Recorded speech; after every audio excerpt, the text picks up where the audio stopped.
கர்த்தருடைய பரிசு நாமத்திற்கு ஸ்தோத்திரம் உண்டாவதாக. இன்றைய ஜீவவார்த்தை நிகழ்ச்சியை கேட்டுக்கொண்டிருக்கும் அனைவரையும் கர்த்தருடைய பரிசு நாமத்தினால் வாழ்த்துகிறேன், ஆசீர்வதிக்கிறேன். இன்றைய தின தியானத்திற்கு தேவன் கொடுத்த வேத பகுதி அது யாத்திராகமம் 33 அதிகாரம் 14 வசனம். யாத்திராகமம் 33:14. அதற்கு அவர், என் சமூகம் உனக்கு முன்பாக செல்லும், நான் உனக்கு இளைப்பாறுதல் தருவேன் என்றார். இது எப்ப எழுதப்பட்டது எல்லாத்தையுமே தெரியும். இன்றைய தினம் இதை கேட்டுக்கொண்டிருக்கும் அனைவருக்கும் தேவன் என்ன சொல்ல ஆசைப்படுகிறார்னா, நான் உனக்கு இளைப்பாறுதல் தருவேன். எப்படி இளைப்பாறுதல் தருவாரா? நமக்கு முன்பாக சென்று நம்ம வழிகளை கவனித்துக் கொண்டிருந்து நம்ம வழிகளை செவ்வியாக்கி நேர்மையாக்கி நேர் வழிகளை நடத்தி நமக்கு இளைப்பாறுதல் தருவாராம். எப்பேற்பட்ட தேவன்! அப்ப நம்ம கஷ்டங்கள், நம்ம பிரச்சனைகள், போராட்டங்கள் அனைத்தையும் அறிந்த தேவன். அதனால தான் சொல்றாரு, நீங்க இளைப்பாருங்க, உங்க போராட்டத்துக்கு நான் சுமப்பேன், உங்க கஷ்டங்களை நான் சுமப்பேன். இது பழைய ஏற்பாட்டில் சொல்லப்பட்ட காரியம். புதிய ஏற்பாட்டில் நம்ம இளைப்பாறுதலுக்காகத்தான் இயேசு கிறிஸ்து நமக்காக சிலுவையில தூங்கி மரித்தார், நமக்காக ரத்தம் சிந்தி மரித்தார், நமக்காக 3ஆம் நாள் உயிர்த்தெழுந்தார். இது எல்லாமே முன்னறிவிக்கப்பட்ட காரியங்கள் தான். எதுக்கு? நமக்கு இளைப்பாறுதல் தருவதற்காக தன் சொந்த குமாரனை அனுப்பினாரு. நம்ம பாருங்க, இதுல நமக்கு இளைப்பாறுதல் தருவதற்காக தேவன் காத்து கொண்டிருக்கிறார். நம்ம அதை புரிஞ்சுக்கிறோமா?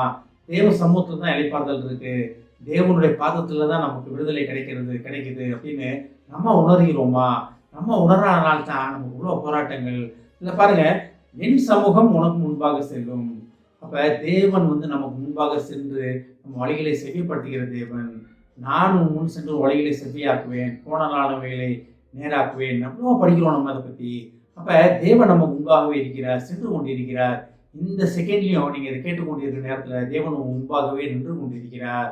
ஒருவேளை நம்ம ஆவிக்குரிய கண்கள் திறக்கப்பட்டா தேவன் நம்ம முன்பாக நின்று கொண்டிருப்பதை நம்மளால உணர முடியும், பார்க்க முடியும். ஆவிக்குரிய கண்கள் நமக்கு இன்னும் திறக்கப்படாதனால்தான் நமக்கு உள்ள போராட்டங்கள், ஆவிக்குரிய எண்ணங்கள், ஆவிக்குரிய சிந்தனைகள் நமக்கு வேண்டும். தேவன் நம்மளோட தாங்க இருக்காரு. தேவன் நம்மளை விட்டு விலகுகிற தேவன் கிடையாதுங்க. நம்ம தான் தேவனை விட்டு விலகி விடுகிறோம், நம்ம தான் தேவனை விட்டு ஓடி விடுகிறோம், நம்ம தான் சுய இச்சையில மாட்டிக்கொண்டு யாக்கோபுல பார்க்குறோம், அவன் தன் சுய இச்சையில மாட்டிக்கொண்டுகிறோம் அப்படின்னு. தேவன் சோதிக்கிற தேவன் கிடையாது. தேவன் எவ்வளோ கிருபையான வார்த்தைகள் பாருங்களீங்க. இளைப்பாறுதல் தர ஆவலுடன் உள்ள தேவன் நம்மள சோதனைக்குள்ள சிக்க வைப்பாரா? நேற்று தினம் பார்த்தோம், நேற்று தினம் என்ன பார்த்தோம்? இதே தான், இதோட நேற்று தினம் பார்த்ததோட கன்டினியூஷன் தான். அப்ப தேவன் நம்மளுடன் இருந்து நம்மளை வழிநடத்துகிற தேவன்.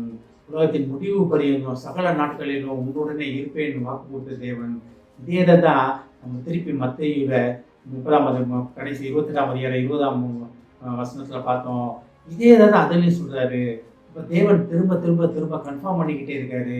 பழைய ஏற்பாட்டில் சொன்னது தான் புதிய ஏற்பாட்டில் இருக்குது, புதிய ஏற்பாட்டில் பார்த்தது தான் பழைய ஏற்பாட்டில் இருக்குது. அப்போ தேவன் நம்மளுடன் நம்மளை ஆசீர்வதித்து நம்ம வழி நடத்துகிற தேவன், போன நாளை நம்மளை செப்பியாக்குகிற தேவன். இதெல்லாம் எப்போ நடக்கும்? நம்ம தேவனிடத்தில் முழுமையாக ஒப்புவிக்கப்படும் போது. என்கிட்ட ஒன்றுமே இல்லை ஆண்டவரே, நீங்கள் தான் ஆண்டவரே, நீங்கள் தான் எனக்குள்ளே இருந்து என்னை வழி நடத்தணும் ஆண்டவரே, நான் அல்ல நீரே அப்படின்னு. நீ வாழ்வது நான் அல்ல, கிறிஸ்துவை எனக்குள் வாழ்கிறார் அப்படின்னு பவுலடிகளை சொன்னது போல நம்ம சொல்ல முடியுமா? நம்ம சொன்னோம்னா இந்த காரியங்கள் நமக்கு நடக்க ஆரம்பிக்கணும். இதே உணர்ந்து கொள்வதற்காக தான் முழு வேதாகமும். இதை எப்படி புரிந்து கொள்வதற்காக வேதாகம் நமக்காக கையில் கொடுக்கப்பட்டிருக்கிறது. ஒவ்வொரு கருத்திலையும் வேதாகம் கொடுக்கப்பட்டிருக்கிறது. இதை நம்ம எடுத்து யூஸ் பண்ணுறோமா? இல்லை ஆலயத்துக்கு போகிற அந்த ஞாயிற்றுக்கிழமை மட்டும் எடுத்துகிட்டு போய் அன்னையோட திருப்பி பத்திரமா ஷெல்ஃபில் வச்சுருவோமா? இல்லை தினமும் அதை எடுத்து தியானிக்கிறோமா? தினமும் தேவன் நம்மளோட அந்த வசனங்கள் மூலமாக பேச வல்லவராக இருக்கிறார். இதில் என்ன அழகாக இந்த வார்த்தையை சொல்லுது பார்த்தீங்கன்னாங்க, நான் உனக்கு, என் சமூகம் உனக்கு முன்பாக செல்லும், நான் உனக்கு இளைப்பாறுதல் தருவேன். அப்போ தேவன் ஒரு வாக்கு கொடுத்தாருன்னா அந்த வாக்கு மாறாதது. நமக்கு எல்லாமே தெரியும். தேவன் என் சமூகம் அப்படின்னு என்ன? தேவன் தான், ஆவியானவர் தான், இயேசு கிறிஸ்து தான். அப்போ அவங்க அவர் நமக்கு முன்பாக சென்று நமக்கு என்ன செய்கிறாரா? இளைப்பாறுதல் தருவாராம், ஆறுதல் தருவாராம், ஆசீர்வதிப்பாராம். அப்ப தேவ ஆசீர்வாதத்தை கொடுப்பதற்காக தேவன் நம்ம முன் சென்று கொண்டே இருக்கிறார். நம்ம பின் சென்று அதை வாங்கிக் கொள்ள வேண்டிய பொறுப்பு தான் நமக்கு. பார்த்தீங்கன்னா ஒரு டீம் லீடர் பார்த்தீங்கன்னா அவர் முன்னால் வேலையை நடத்திக்கிட்டே இருப்பார். அவர் சொல்கிற காரியங்கள் செய்து தான் பின்னால் இருக்கவங்க செஞ்சுக்கிட்டு இருப்பாங்க. அப்போ பின்னால் இருக்கவங்களுக்கு பெரிய பொறுப்பே கிடையாது. இந்த டீம் லீடருக்கு தான் பொறுப்பு. ஒரு வாத்தியார் கிளாஸில் ஒரு டீச்சர்னா அவருக்கு தான் பொறுப்பு. அந்த கிளாஸில் இருக்க அத்தனை பிள்ளைகளும் பாஸ் ஆக வேண்டிய பொறுப்பு அவருக்கு தான் இருக்குது. அப்போ அவர் அந்த பிள்ளைகளோட பிள்ளைகளோட பாஸ் ஆகணுன்றதுக்கு அவர் பிரயாசப்பட்டு கொண்டிருக்கிறார். அவர் ஏதோ போனேன் அப்படின்னு கிடையாது. ஒரு சில வாத்தியார்கள் இருக்கலாம், ஆனால் அது எல்லாத்தையும் கிடையாது. ஆனால் தேவனோட காரியம் என்னன்னா, நமக்கு முன் சென்று நம்ம வழிகளை செவைப்படுத்தி நமக்கு இளைப்பாறுதல் தருவதற்காக தேவன் காத்து கொண்டிருக்கிறார். நம்ம இன்னும் எவ்வளோ நாள் தேவனை காத்துக்கொள்ள வைக்கப் போகிறோம், காத்து கொண்டிருக்க வைக்கப் போகிறோம். தேவ சமூகம் நம் முன்பாக இருக்கிறது என்பதை உணர்ந்து அதன்படி நடக்க நாம் ஆயத்தமாகும். ஜெபிப்போம்.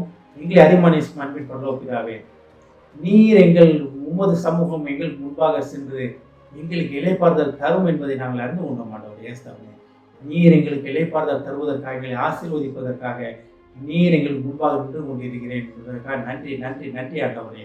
அதை உணரக்கூடிய உணர்வின் ஆவி எங்களுக்கு தாரும் ஆண்டவரே. கேட்டுக்கொண்டிருக்கும் ஒவ்வொருவரையும் ஆசீர்வதிக்கிறோம் அப்பா. ஒவ்வொரு குடும்பத்தையும் ஆசீர்வதிக்கிறோம் ஆண்டவரே. குடும்பத்தின் கையின் பிரயாசத்தை ஆசீர்வதிக்கிறோம் அப்பா. 1 10 100 பெருக உதேசம் ஆண்டவரே. தேவையில சிந்தியும் ஆண்டவரை ஆசீர்வதிக்கிறோம் அப்பா. இயேசுவின் மூலமாய் கேட்கிறேன் நல்ல பிதாவே, ஆமென். கர்த்தர் உங்களை ஆசீர்வதிப்பாராக.